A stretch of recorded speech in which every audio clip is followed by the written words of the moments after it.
सुनिए, हम लोग कर रहे हैं फंड फ्लो स्टेटमेंट। अच्छे से सुनिए एकदम। फंड फ्लो स्टेटमेंट नाम से ही पता चल रहा है कि हम लोगों को पता करना है कि फंड कहां से आया है और फंड कहां पे यूटिलाइज हुआ है। फंड फ्लो नाम से ही पता चला, moment of fund, moment of पैसा आएगा और पैसा माने पैसा कहां से आया है और कहां पे यूटिलाइज हुआ है, ये कौन बताता है? Fund flow statement. Fund flow clear है? फंड फ्लो स्टेटमेंट को बनाने के लिए हमें मिनिमम 3 अकाउंट खोलना पड़ेगा। पहला है statement showing calculation of changes of working capital, दूसरा हम लोग का एडजस्टेड पीएल अकाउंट, तीसरा फंड फ्लो स्टेटमेंट। 15 मार्क का क्वेश्चन आएगा। कितना मार्क का? 15 मार्क में 6 मार्क्स इस पे रहता है और 9 मार्क्स नीचे वाला पे। अगर ये पूरा करेक्ट सही हुआ तो 6 मार्क्स, माने statement showing calculation of changes of working capital सही हुआ तो 6 मार्क्स, उसके नीचे वाला पे 9 मार्क्स। समझे?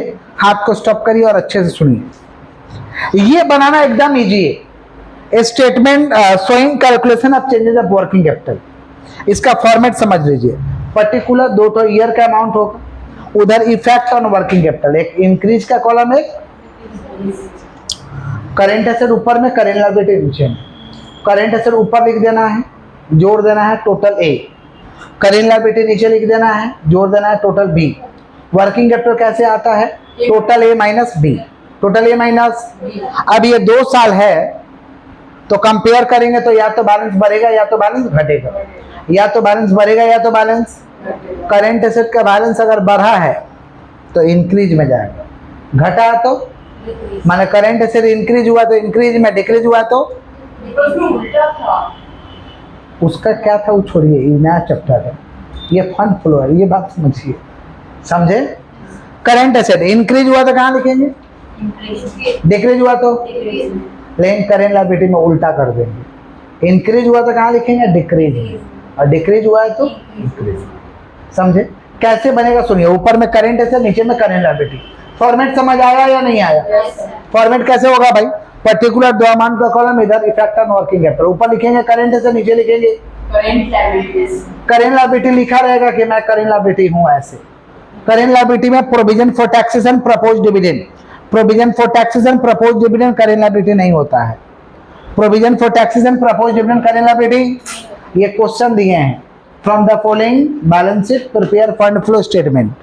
ये बैलेंस शीट से क्या बनाना? Fund flow statement. तो इसमें करेंट लायबिलिटी तो यही है ना, करंट एसेट यहाँ है। सिर्फ करंट एसेट वर्किंग कैपिटल में यही आएगा, वर्किंग कैपिटल में आएगा current asset, current liability. Current asset समझ रहे? करंट लायबिलिटी में 2 चीज करंट लायबिलिटी नहीं होता, याद रखिएगा। Proposed dividend, provision for taxation. Proposed dividend, provision for taxation, बाकी करंट लायबिलिटी है। बाकी करंट लायबिलिटी। तो सबसे पहले क्या लिखना? Current asset. हाथ को स्टॉप करिए एकदम। स्टॉक कितना भाई? 40,000, 50,000, इंक्रीज हुआ 10,000। स्टॉक है भाई। क्या कर रहे हैं आप? क्या बोल रहे हैं? यहाँ देखिए ना, बोर्ड में है स्टॉक 40,000, 50,000, 40,000। यहाँ लिख दिए स्टॉक 40, 50। कितना इंक्रीज हुआ है? 10,000। फिर क्या है? डेटर्स 30,000, 1,00,000, 30,000 और यहाँ देखिए डेटर 30,000 और सब बढ़ाई है, घटा कोई नहीं है। ठीक है, 30,000, 1,00,000, कितना हुआ? 70 है। कैश कितना है? 10,000 और 1,00,000, 10,000, 1,30,000। कितना बढ़ा हुआ? 1,20,000। कम होता तो डिक्रीज में लिखते, नहीं कम हुआ, बात करते नहीं हुआ, नहीं हुआ। क्लियर? क्लियर? आगे बढ़े हम लोग। ये पहले टोटल ए कर लिया जाए। टोटल है, बताइए कितना होता? 80,000 इधर, 1,00,000, 2,30,000, 2,80,000, 2,00,000। आप करेंट लायबिलिटी, करेंट लायबिलिटी में क्या? Trade payable. कितना ट्रेड पेबल? 30,000, 50,000। इंक्रीज हुआ है ना, तो कहाँ लिखेंगे? डिक्रीज। अदर करेंट लायबिलिटी क्या हुआ भाई? 20,000, 10,000। कम हुआ है ना, तो इंक्रीज में लिखेंगे, उल्टा करते हैं। क्लियर? हाँ सर। अब जोड़ लेते हैं टोटल बी।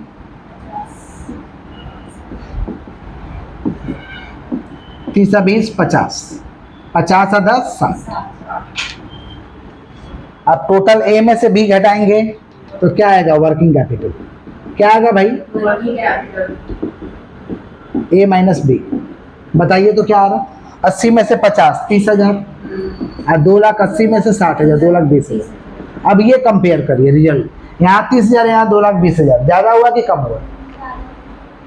ज़्यादा के कम? यहाँ 30 यहाँ 2,20,000। क्या बोल रहे हैं? 30,000 यहाँ 2,20,000 ज़्यादा हुआ है ना, तो इंक्रीज। कम हुआ है तो डिक्रीज। ज़्यादा हुआ है तो इंक्रीज, कम हुआ है तो लिखेंगे यहाँ पे ऐड। इंक्रीज निकला तब भी ऐड, डिक्रीज निकला तब भी add increase in working capital. Decrease रहेगा तो ऐड इंक्रीज ही लिखेंगे। हाँ ऐड सब में हो, लिखने का ऐड लिखेंगे। डिक्रीज हो या इंक्रीज हो, ऐड ही लिख। हाँ, क्योंकि जोड़ना ही है दोनों में, समझे? तो add increase in working capital. यहाँ 30,000 या 2,20,000 कितना हो रहा? 1,90,000। 30,000 यहाँ 2,20,000 1,90,000 ना, 1,90,000।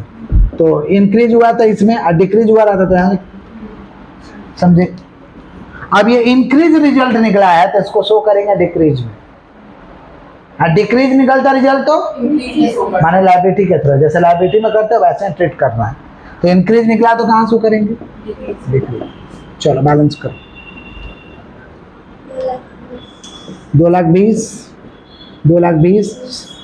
चलो इधर बैलेंस करो। इंक्रीज वाला कितना हो रहा? इंक्रीज वाला कितना हो रहा? 70 10 80, 2,10,000। इधर कितना हो रहा? 2,10,000। इंक्रीज और डिक्रीज का रिजल्ट दोनों का सेम आना चाहिए।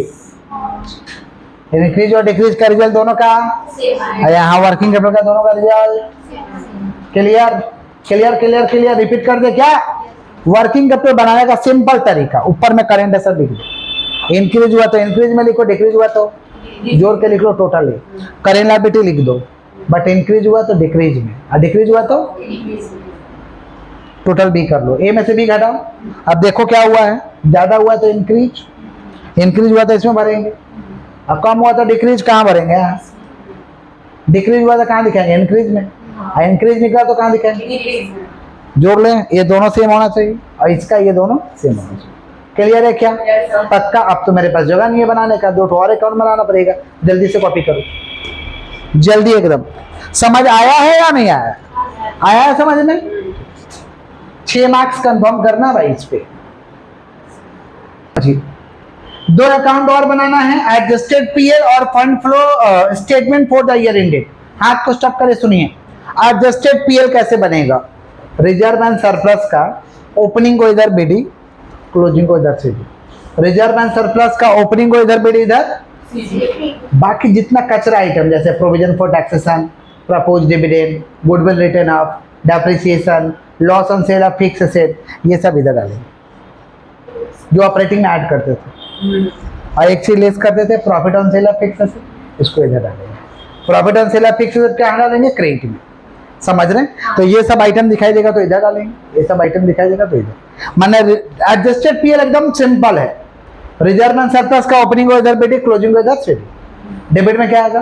Provision for taxation, propose dividend, goodwill return of, loss on sale of fix asset, goodwill preliminary expense, ये सब इधर आएगा। क्रेडिट में क्या आएगा? Profit on sale of fix asset, profit on sale of. Clear? एक अकाउंट क्लियर है? Fund flow statement कैसे बनेगा? Fund flow statement for the year ended. Fund flow statement for the, अब पैसा आएगा तो सोर्सेस में डालते हैं, और पैसा जाता है तो एप्लीकेशन में। पैसा आता है तो सोर्सेस में, पैसा जाएगा तो एप्लीकेशन में। अब प्रश्न आता है पैसा किधर से आएगा? पैसा आएगा तो किधर से आएगा? सुनिए ध्यान से। आप इक्विटी शेयर बेचिएगा, पैसा आएगा। फिक्स एसेट बेचिएगा, पैसा आएगा। इक्विटी शेयर, फिक्स एसेट, ये सबसे पैसा आता है, ये सब इधर डाल देंगे। शेयर बेच दिए, लोन ले लिए, फिक्स एसेट बेच दिए तो पैसा आएगा। पैसा जाएगा कैसे? लोन का रुपया चुका दिए, शेयर का पैसा चुका दिए, परचेज कर लिए फिक्स एसेट, ये सब कहाँ आएगा? एप्लीकेशन में। कहाँ आएगा? माने पैसा जाएगा तो एप्लीकेशन, पैसा आएगा तो सोर्सेस। समझ गए? लायबिलिटी ज्यादा होगा कोई भी माने पैसा आ रहा सोर्सेस में, और लायबिलिटी कम होगा माने पैसा, एसेट ज्यादा हो रहा माने पैसा जा रहा है, एसेट कम होगा माने पैसा आई। जो ले लिए वो नहीं लेंगे, जो ले चुके हैं जैसे करेंट लायबिलिटी करेंट एसेट ले चुके हैं। आइए शुरू से देखते हैं। इक्विटी शेयर कैपिटल 3 लाख, यहाँ 4 लाख, ज्यादा हुआ है, पैसा आ रहा कि जा रहा बताइए तो आ रहा। तो क्या हुआ है, issue of equity share capital. अरे लायबिलिटी ज्यादा हुआ है तो पैसा आ रहा है 3 लाख और 1 lakh 4, 1 lakh. Reserve and surplus का ओपनिंग को हम इधर बोले हैं बीडी करना, 1 लाख, क्लोजिंग को सीधी करना, हो गया। चलो उसके बाद देखो लोन है, यहाँ 50,000, यहाँ 30,000, कम हुआ है यानी पैसा जा रहा है। लायबिलिटी कम हुआ मैंने पैसा, तो कहाँ डालेंगे, एप्लीकेशन में, repayment of loan.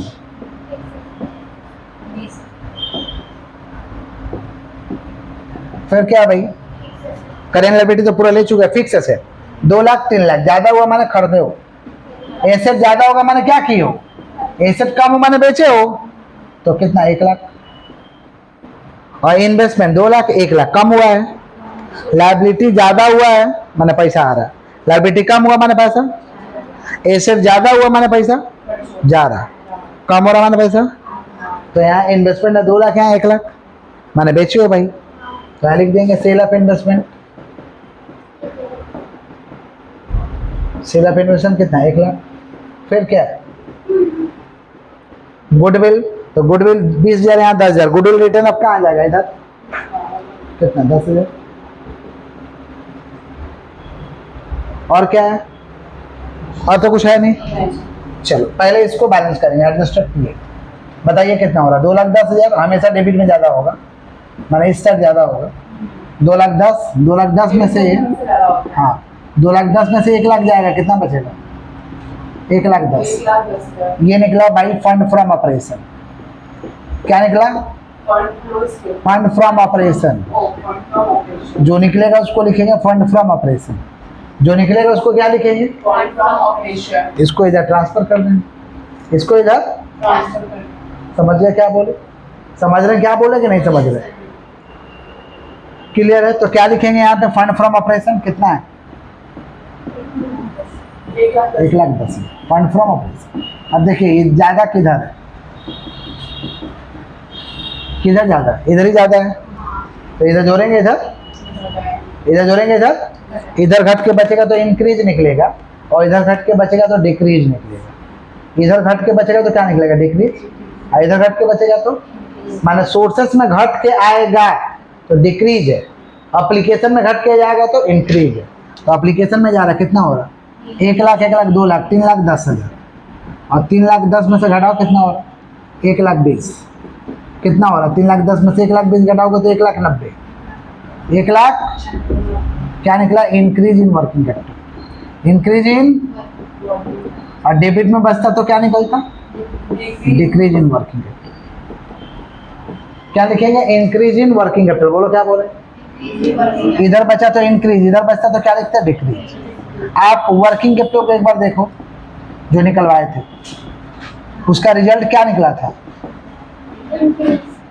Increase in working capital कितना 1,90,000, यहाँ कितना निकला, वहाँ इंक्रीज आया तो यहाँ भी इंक्रीज आना चाहिए, टैली करेगा तो सम सही, सम जितना वहाँ आया उतना यहाँ आया, समझे कि नहीं समझे, और वहाँ डिक्रीज आता तो यहाँ पे डिक्रीज आता, समझे क्या बोले कि नहीं समझे, क्लियर, क्लियर। अब जाके फिनिश हुआ, क्लियर। होमवर्क है कि इसी सम को रीडू कर लेना है, फिर नेक्स्ट डे नया सम करेंगे, ठीक है। That's for all today.